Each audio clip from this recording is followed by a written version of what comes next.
Donald Trump ने Iran को लेकर अपनी डेडलाइन और ज़्यादा बढ़ा दी है। यानी पहले 5 दिन था, अब इसके बाद में 5 दिन और बढ़ा दिए हैं और साफ कहा है कि अगर ईरान ने स्ट्रेट ऑफ हार्मोज को दोबारा नहीं खोला तो उसके ऊर्जा संयंत्रों को निशाना बनाया जाएगा।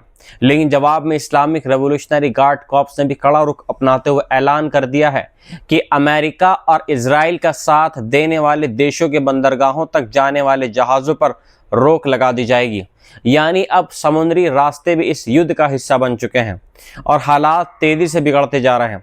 ये वही स्ट्रेट ऑफ हार्मोज है जहां से दुनिया का करीब 20% तेल गुजरता है और अगर ये बंद होता है तो पूरी दुनिया में तेल और गैस की कीमतें रिकॉर्ड स्तर पर पहुंच सकती हैं, जिससे महंगाई और आर्थिक संकट गहरा सकता है।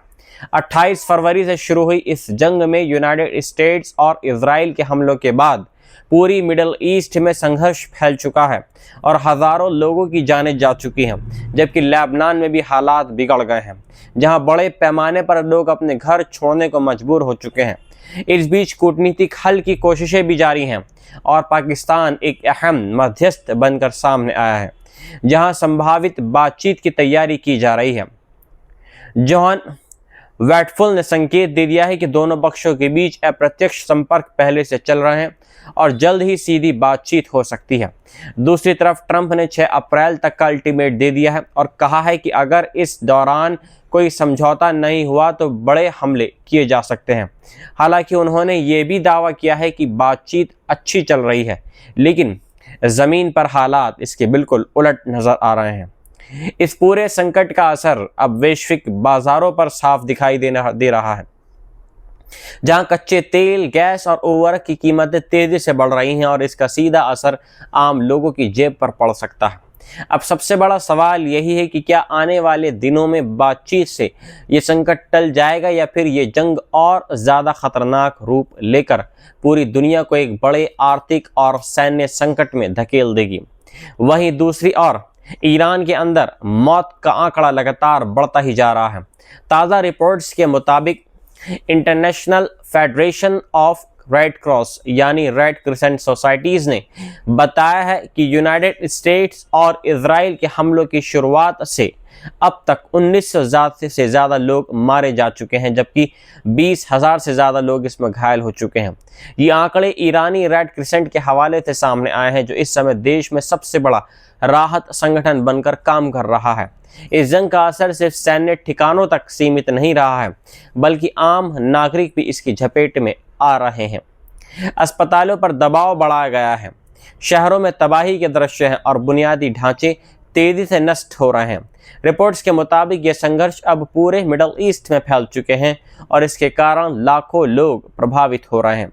सबसे बड़ी चिंता यह है कि जिस तरह से हमले लगातार तेज हो रहे हैं, उससे आने वाले दिनों में मौतों का आंकड़ा और ज़्यादा बढ़ सकता है और मानवीय संकट और गहरा सकता है।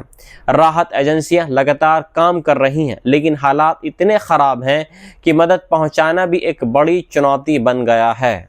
यूक्रेन और सऊदी अरब ने रक्षा सहयोग का एक अहम समझौता किया है। व्लादिमीर जेलेंस्की ने खुद इसकी पुष्टि करते हुए कहा है कि यह डील भविष्य में बड़े रक्षा कॉन्ट्रैक्ट्स, टेक्नोलॉजी साझेदारी और निवेश का रास्ता खोलेगी।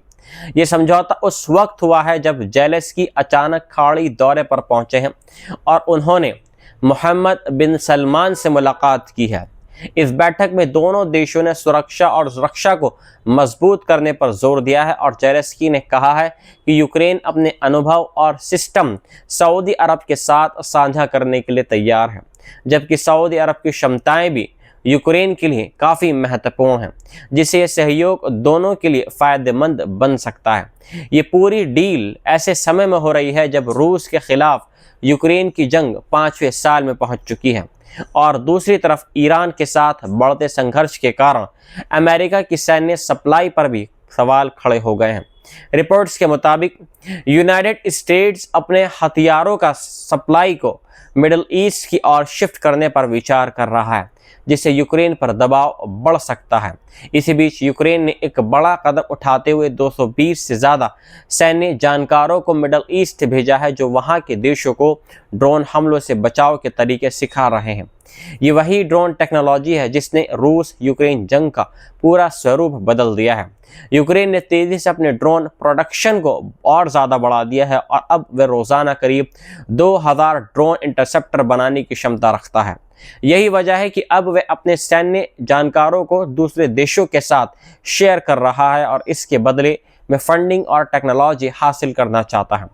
इस पूरी कहानी में सबसे अहम बात यह है कि अब जंग सिर्फ सीमाओं तक सीमित नहीं रही है, बल्कि टेक्नोलॉजी, ड्रोन और रक्षा साझेदारी के जरिए नए गठबंधन बन रहे हैं और यूक्रेन खुद को एक डिफेंस टेक्नोलॉजी हब के रूप में पेश कर रहा है। अब देखना होगा कि ये नई साझेदारी मिडल ईस्ट की सुरक्षा और वैश्विक शक्ति संतुलन को किस तरह बदलती है, क्योंकि जिस तरीके से जंग के मोर्चे फैल रहे हैं उससे साफ है कि आने वाले दिनों में दुनिया में और भी बड़े राजनीतिक बदलाव देखने को मिल सकते हैं। इस्लामिक रेवोल्यूशनरी गार्ड कॉर्प्स ने ऑपरेशन ट्रू प्रॉमिस 4 की 83वीं लहर लॉन्च करने का दावा किया है, जिसमें मिसाइल और ड्रोन के जरिए अमेरिका और इजराइल के कई अहम ठिकानों को निशाना बनाया गया है।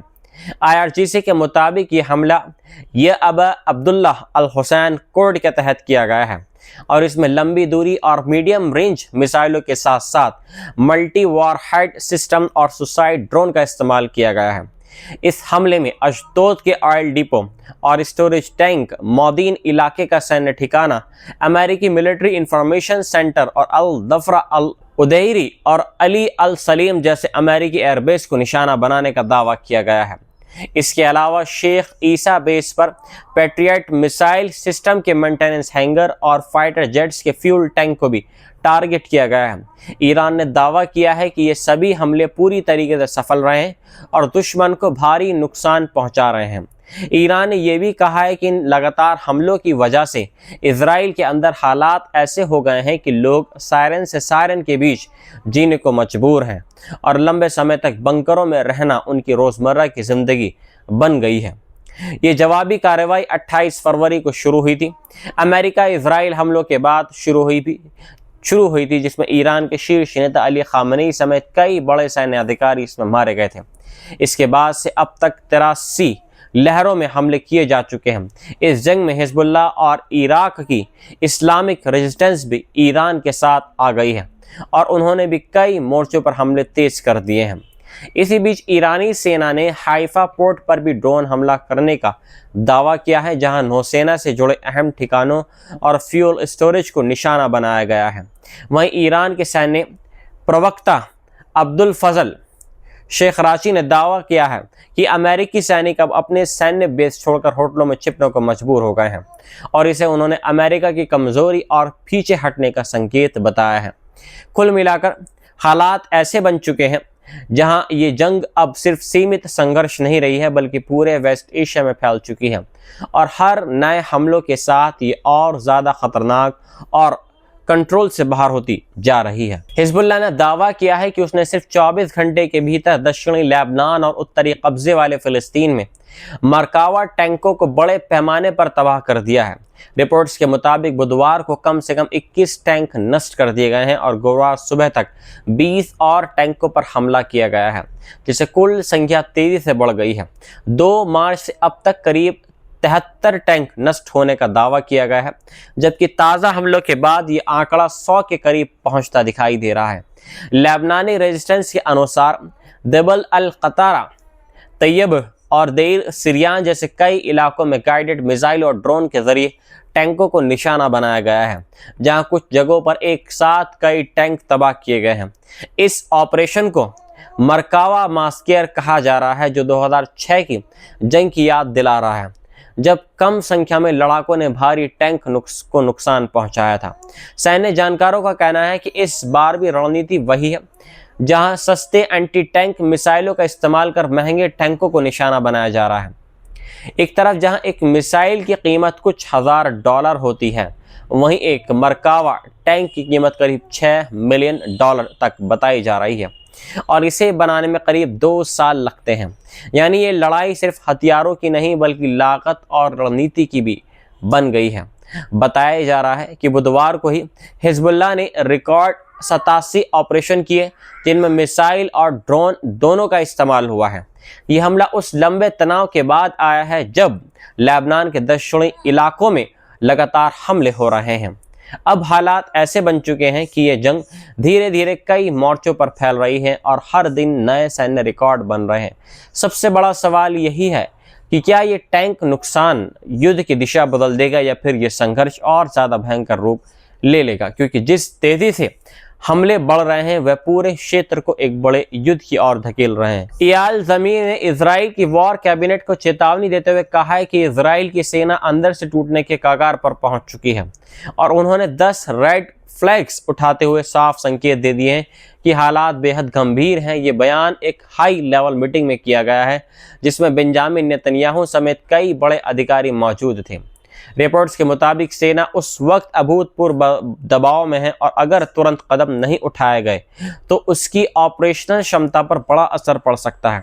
सबसे बड़ी चिंता सैनिकों की कमी और पॉलिसी से जुड़ी खामियों को लेकर बताई गई है, जहां चीफ ने साफ कहा है कि सेना को तुरंत नए सर्विस कानून, रिजर्व फोर्स सिस्टम में सुधार और कंपलसरी सैन्य सेवा की अवधि बढ़ाने की जरूरत है।